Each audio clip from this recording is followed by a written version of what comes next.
आइए जानते हैं सुबह की सरगी की थाली को कैसे सजाएं, आटे का दिया कैसे बनाते हैं, शाम की पूजा की थाली कैसे सजाएं, करवे कितने होने चाहिए और करवे में क्या भरें। इसी के साथ ही करवा चौथ की हम व्रत कथा भी सुनेंगे। सुबह सरगी के समय जो थाली सजाई जाती है उसे हम सजा लेते हैं।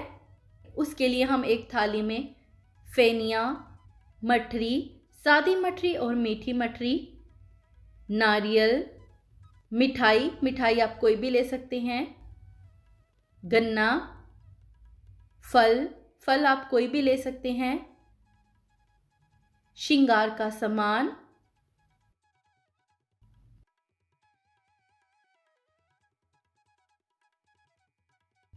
इस थाली में हम दक्षिणा भी रखेंगे ताकि जो कमी रह गई हो वो पूरी हो जाए। अब हम हाथ में थोड़ा सा पानी लेंगे और गौरा माता का ध्यान करते हुए थाली को मंस लेंगे और माता से अपने पति की लंबी उम्र और अच्छी सेहत की प्रार्थना करेंगे।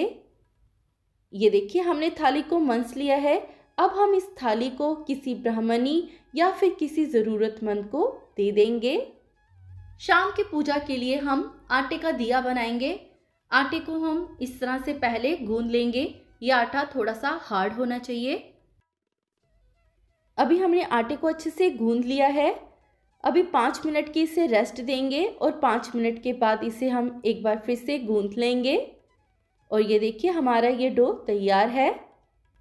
हमें इतना ही हार्ड डो चाहिए। अब हम इसके दिए तैयार कर लेंगे। आप किसी भी शेप का और किसी भी साइज का दिया बना सकते हैं। सबसे पहले हम गोल शेप का दिया बना रहे हैं। ये देखिए हमारा ये दिया तैयार है। आप इसे दिए की शेप भी दे सकते हैं इस तरह से। ये देखिए हमारे ये दिए तैयार हैं। अब हम शाम की पूजा की थाली सजा लेते हैं। इसके लिए हमने यहाँ पर एक थाली ली है और ये लिया है हमने एक करवा। हमने यहाँ पर एक करवा लिया है। कई जगह पर 3 करवे लिए जाते हैं, कई जगह पर 2 लिए जाते हैं, लेकिन हमारे यहाँ पर एक ही करवा लिया जाता है। इसके ऊपर हम हल्दी और कुमकुम से 13 बिंदी बना देंगे इस तरह से। पहले हम कुमकुम से बिंदी बनाएंगे और उसके बाद हल्दी से। ये देखिए हमने इसमें 13 बिंदियां बना ली हैं। और उसके बाद हम इसकी कंठ में मोली बांध देंगे इस तरह से।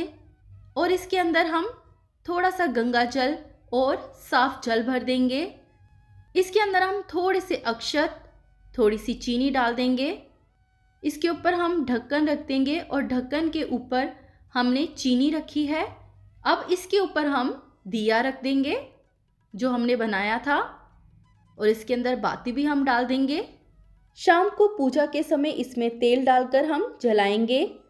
अब हम एक कटोरी में अक्षत डाल रहे हैं। इसका इस्तेमाल हम शाम को जब कथा सुनते हैं तब करेंगे।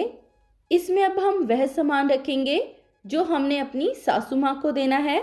इसे बया कहते हैं, जो शाम की पूजा और थाली फेरने के बाद हम अपनी सासू माँ को देते हैं या फिर किसी बड़े बुजुर्ग को। इसे अब हम ढक देंगे। आप वही सामान इसमें रखें जो भी आप देना चाहते हैं या देते हैं। यह जो करवा, दिया और अक्षत यानी कि साबुत चावल रखे हैं, रात को इसी से हम चंद्रमा को अर्घ्य देंगे और अपना व्रत खोलेंगे। ये हमारी शाम की पूजा की तैयारी हो गई।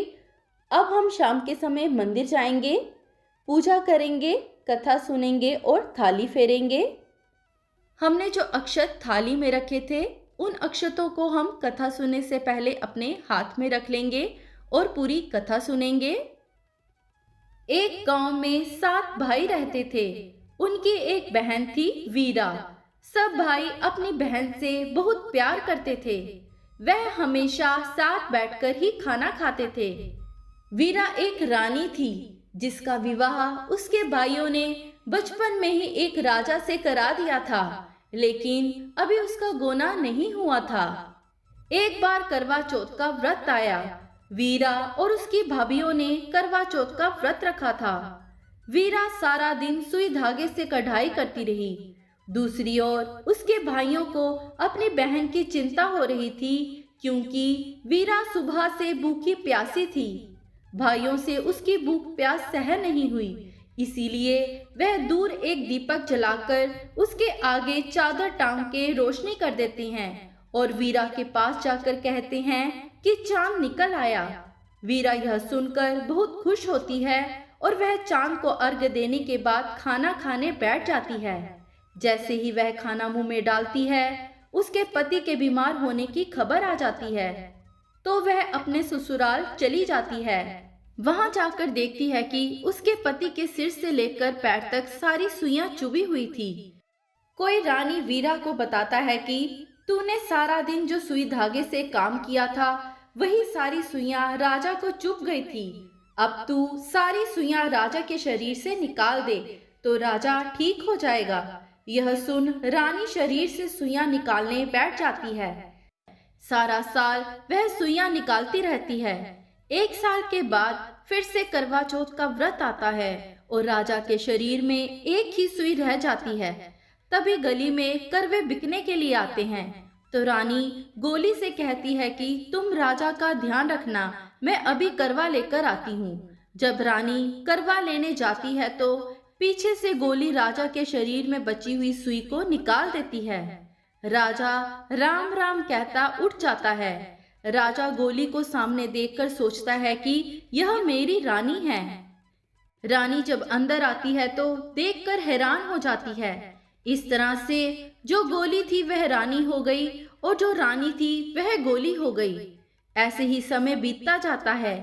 एक बार राजा शिकार करने के लिए जाता है। जाने से पहले वह गोली रानी से पूछता है, मैं तेरे लिए क्या लेकर आऊं?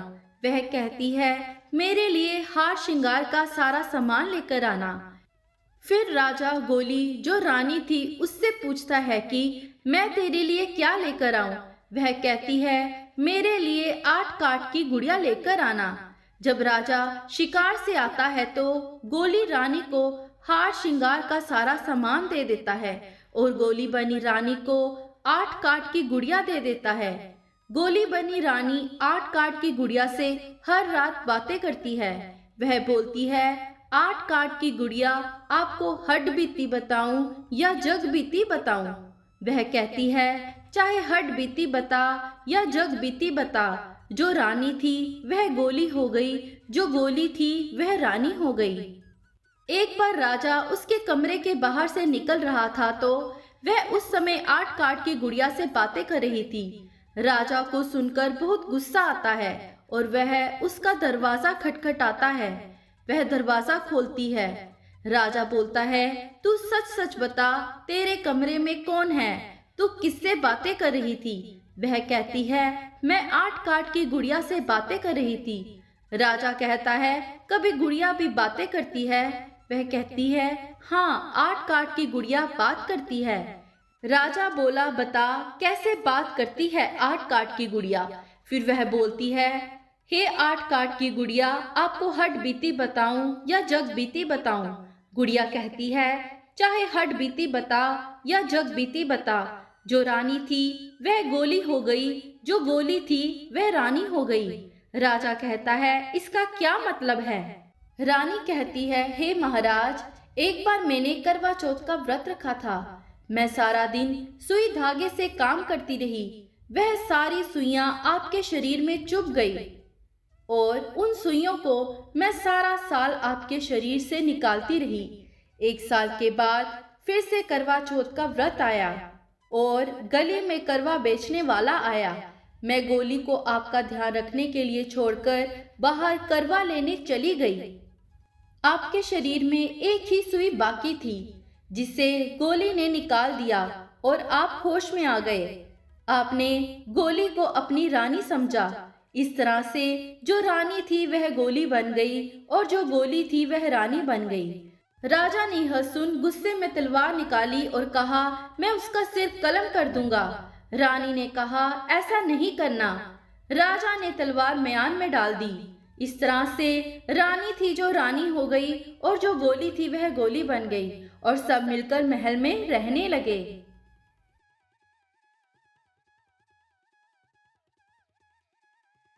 तन करवड़ा वटाया चवंगा चोली पाया कत्ती लाया तेरी ना तुम चरकड़ा फेरी ना मार पैर पानी ना सुखे जमाई ना रुसे नानी ना पेंच दादा पानी ना पटड़ा सीवी ना पाया दी पैरा चंचड़े के पानी पीवा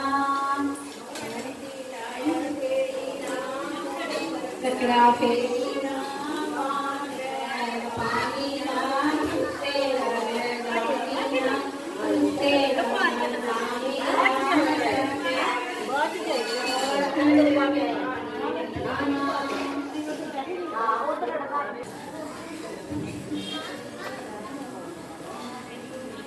सर्व सवागन करवड़ा पाया दीपन करवड़ा करवड़ा वटाया चवंगा चोली पाया कट्टी नाय तेरी ना तुम चरकड़ा फेरी ना मार पैर पानी ना तुझसे जगाई ना रुसे कमनाई ना तुई जागा पानी ना पटड़ा सीवी नाल पाया दी पैन मीरा चंचड़े से पानी पीवा